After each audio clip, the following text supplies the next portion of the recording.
नमस्कार, DCP news Uttarakhand में आप सभी का अपना स्वागत है। मैं आपके साथ दीवान नोटियाल और खास खबरों में आज बात करेंगे उस जन समूह को लेकर जिस जन समूह के माध्यम से वो समस्त देवभक्त प्रदेश की सत्ता के लिए एक संदेश पहुंचाने का प्रयास कर रहे हैं। वो संदेश पहुंचाने का जिस संदेश की आवाज समय समय पर उठती रही है। जी हाँ, हम जिक्र कर रहे हैं उत्तराखंड की राजधानी देहरादून जनपद के जनजातीय क्षेत्र जौनसार बावर का।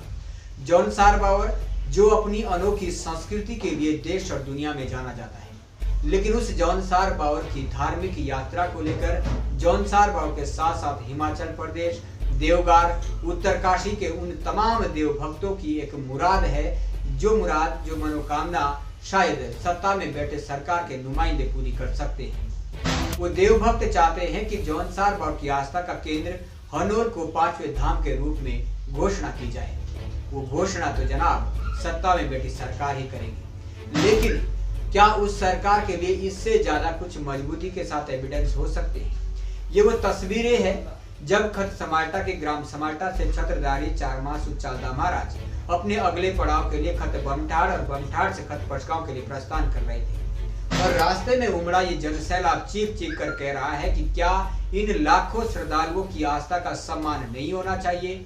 क्या अगर इन लाखों श्रद्धालुओं की ये मांग उठ रही है कि जौनसार बावर की आस्था का केंद्र हनोल को 5वें धाम के रूप में घोषित किया जाए, तो फिर बुरा क्या है? मैं आपको बता चलूं कि छत्रधारी चालदा महाराज के बारातियों के तौर पर पहुंचे खत पचगांव और खत बमठाड़ के लोगों का स्वागत के लिए समाल्टा में विकास नगर से भारतीय जनता पार्टी के कद्दावर विधायक मुन्ना सिंह चौहान भी मौजूद थे। वो प्रतिक्रिया भी हमने आपको सुनाई। उसके अतिरिक्त चक्राता विधानसभा से लगातार विधायक बन रहे पूर्व मंत्री और कांग्रेस पार्टी के प्रदेश अध्यक्ष प्रीतम सिंह भी इस धार्मिक यात्रा का हिस्सा बने। सैया में उन्होंने भी इस आस्था के जनसैलाब को करीब से देखा, लेकिन क्या ये सरकार के नुमाइंदे, ये लोकतंत्र के चुने हुए प्रतिनिधि इस क्षेत्र की जो मांग उठ रही है हनोल को 5वें धाम की, उस मांग की पैरवी करेंगे? ये बड़ा प्रश्न है। क्या इस जनसैलाब में उमड़े इन सभी देव भक्तों की आस्था का सम्मान होगा? इस संबंध में हमने जौनसार बावर लोक संस्कृति के ध्वजवाहक नंदलाल भारती की भी प्रतिक्रिया जानने की कोशिश की है। जब जनसैलाब सैया से निकल रहा था तो उस दौरान जौनसार बावर लोक संस्कृति के ध्वजवाहक नंदलाल भारती से हमारी मुलाकात हुई। नंदलाल भारती से हमने चारमासु की इस यात्रा के संबंध में कई सारे प्रश्न किए हैं और उसके साथ ही हमने 5वें धाम के संबंध में भी प्रश्न नंदलाल भारती से किया है। भारती ने क्या कुछ कहा इस संबंध में, वो प्रतिक्रिया भी आपको सुनाएंगे। इसके साथ ही अन्य भक्तों से भी हमने प्रतिक्रिया जानने की कोशिश की थी, वो समस्त प्रतिक्रिया भी आपको सुनाएंगे। लेकिन प्रश्न यही कि इन लाखों की तादाद में एकत्र हुए इस छत्रधारी चालदा महाराज की यात्रा के साक्षी बने उन श्रद्धालुओं की उस इच्छा को पूरा किया जाएगा, जिसमें कि वो जौनसार बावर के आराध्य देव के तीर्थ स्थल हनोल को 5वें धाम के रूप में घोषणा करना चाहते हैं। इसके साथ ही मैं इस बराश पर्व की यात्रा को लेकर आपको बताते चलूं, ये समाल्टा से शुरू हुई थी, जिसके बाद 2 दिन के बागड़ी के तौर पर खत बमठाड़ के ग्राम नराया में प्रस्थान किया था और अगले पड़ाव के लिए जनजातीय क्षेत्र जौनसार बावर की चारमासु की ज्येष्ठ खत पचगांव के ग्राम दसों के लिए प्रस्थान करेंगे। दसों के लिए प्रस्थान करने तक ये भीड़ का जमावड़ा किस कदर रहता है, क्योंकि मौसम का मिजाज भी बदल चुका है। समाल्टा में जहां मौसम बिल्कुल अनुकूल था, तो वही अब धीरे धीरे इस यात्रा के साथ आगे बढ़ते ही मौसम का मिजाज भी बदल चुका है। जनजातीय क्षेत्र जौनसार बावर के खत पचगांव के ग्राम दसों में पहुंचने पर कड़कड़ाती हुई ठंड का भी देव भक्तों को सामना करना पड़ सकता है। शक्ति का कितना असर देखने को मिलता है ये तो समय आने पर ही पता चलेगा, लेकिन फिलहाल हम पुनः ये आग्रह करेंगे सत्ता में बैठे हुए लोकतंत्र के चुने हुए प्रतिनिधियों से, जनजातीय क्षेत्र से चुने हुए प्रतिनिधि से और प्रदेश के यशस्वी मुख्यमंत्री से कि क्या लाखों की तादाद में एकत्र इन देव भक्तों की उस तीर्थ स्थल हनोल के 5वें धाम के रूप में स्वीकृति देने की इच्छा पूरी कर पाएंगे? इसी प्रश्न के साथ हम सीधा ले चलते हैं आपको लोक संस्कृति के ध्वजवाहक नंदलाल भारती की प्रतिक्रिया की ओर। देखिए, ये श्रद्धा की पराकाष्ठा है। हर भक्त उस महाराज के दिव्य चरणों को, दिव्य रथ को, दिव्य छत्र को, दिव्य पालकी को देखना चाहता है, स्पर्श करना चाहता है। और हमारे चालदा महाराज दयालु है कि इतने लाखों की संख्या में आप उनके पालकी को स्पर्श करते हैं उसको छूते हुए हो जाते हैं। ये एक बड़ी यात्रा है और मेरा जो अपना अनुमान है, एक अपना अनुभव है, मैं तो इसको उत्तराखंड की तो सबसे बड़ी यात्रा मान ही रहा हूँ, क्योंकि इतने बड़े तादाद में श्रद्धालु गणों का एक साथ चलना शायद उत्तराखंड में अगर हम लोग हरिद्वार का कुंभ छोड़ दें तो इससे बड़ी यात्रा नहीं है।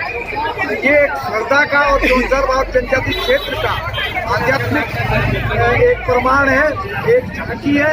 और 18 महीने समालता में रह करके गीता के 18 अध्यायों का जो ज्ञान समालता प्रवास के दौरान महाराज ने हमको दिया, वो हमारी पीढ़ियां, हमारी पुश्तें, हमारे पूरक, हमारे पितृ और आने वाले हमारी ये कल की संस्था में याद रखेंगे। आज हम लोगों ने जोनसर और जनजाति क्षेत्र में अपनी आध्यात्मिक ताकत दिखा दी है, उसके साथ हमने अपना भौतिक जो हमने तरक्की की है उसका भी यहाँ पे प्रमाण है। हमारा श्रद्धा के भाव से, देवताओं के प्रति सच्चाई ईमानदारी से हम लोग आज भी अतिथि देवो भव अपने मंदिर और अपने देवताओं के प्रति हम लोग कितने आस्थावान हैं। आज जैसा मैं देख रहा था कि गोद में सैकड़ों की संख्या में बच्चे हैं, बुजुर्ग लोग नम आंखों से इस विदाई वाले दृश्य को देख रहे हैं, समालता वाले रूठे हुए गले से विदाई दे रहे हैं और आम जनमानस इस क्षेत्र की सुख समृद्धि की कामना कर रहा है। ये एक भव्य दृश्य एक युगों तक याद रहेगा। समालता की व्यवस्था को लेकर आप क्या कहना चाहेंगे? समालता की व्यवस्था सर उन्होंने एक नजीर बना दी है। उन्होंने समालता रह करके लोगों को एक दर्पण दिया है, एक शीशा दिया है, एक समझ दी है कि आध्यात्मिक तीर्थों को कैसा होना चाहिए, श्रद्धालुओं का आदर भाव कैसा होना चाहिए, आम जनमानस जो देवता के प्रति समर्पित है, जो सजल नेत्रों से आते हैं, वो हंसते हुए चेहरे से कैसे जाते हैं, ये समालता वालों ने साकार किया। हम एक अंतिम उम्मीद कर सकते हैं प्रदेश की सरकार को 5वें धाम के तौर पर लगातार आवाज उठ रही है मनोज को, क्या वो इस दृश्य को देखकर सरकार उसकी प्रयोग कर रही है?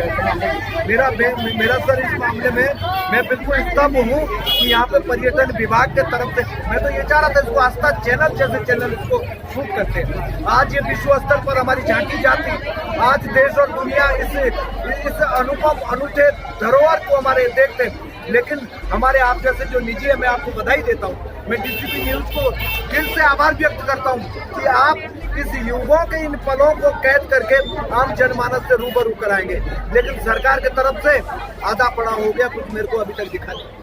Thank you so much sir. तो कहीं ना कहीं जरूर इस पर भी संज्ञान लेने की आवश्यकता है और ये जो पर्यटन है एक तीर्थाटन के रूप में परिवर्तित होगा, इस उम्मीद के साथ हम आगे जाएंगे। और कहीं ना कहीं यहाँ पर तमाम सारी बहन बेटियां भी मौजूद है, जानने की कोशिश करेंगे आगे से सैया बाजार में पालकी को देखकर। बहुत अच्छा, हम सुबह से चल रहे हैं, अभी जाके पहुँचे इधर, बहुत मजा आएगा। आगे चलने का इरादा है यहाँ जाएंगे शायद का क्या मतलब है? हो सकता है जाए नहीं भी जाएंगे। हाँ, मेरे साथ सर ये आस्था का बहुत बड़ा मेला है, जिसमें इतने लोग जो है एक साथ चलते हैं, एक साथ रहते हैं और सबकी उम्मीदें जगी हुई है कि जो है छत्रधारी चालधाम महाराज के दर्शन करते हैं और अपनी आस्था प्रकट करते हैं।